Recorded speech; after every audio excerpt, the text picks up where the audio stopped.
আপনি যখনই রেশন কার্ডে নাম সংশোধন বা রেশন কার্ডের সাথে আধার লিঙ্ক করতে যাচ্ছেন, তখনই এরকম ইন্টারনাল সার্ভার এরর দেখাচ্ছে।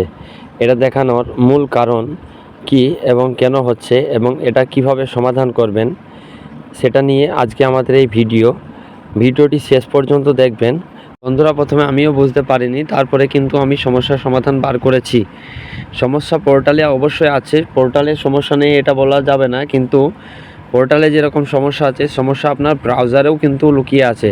আপনি যদি ক্রোম ব্রাউজার থেকে কাজটি করেন তাহলে কিন্তু কাজটি হবে না এবং আপনাকে ইন্টারনাল সার্ভার এররই দেখাবে বারবার।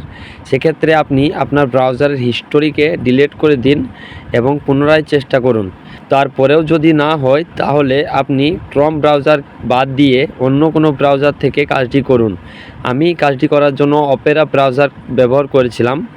আপনি চাইলে অপেরা অথবা ফায়ারফক্স ব্রাউজারকে ব্যবহার করতে পারেন এবং আপনি দেখবেন যে আপনার এই সমস্যাটি আর হচ্ছে না।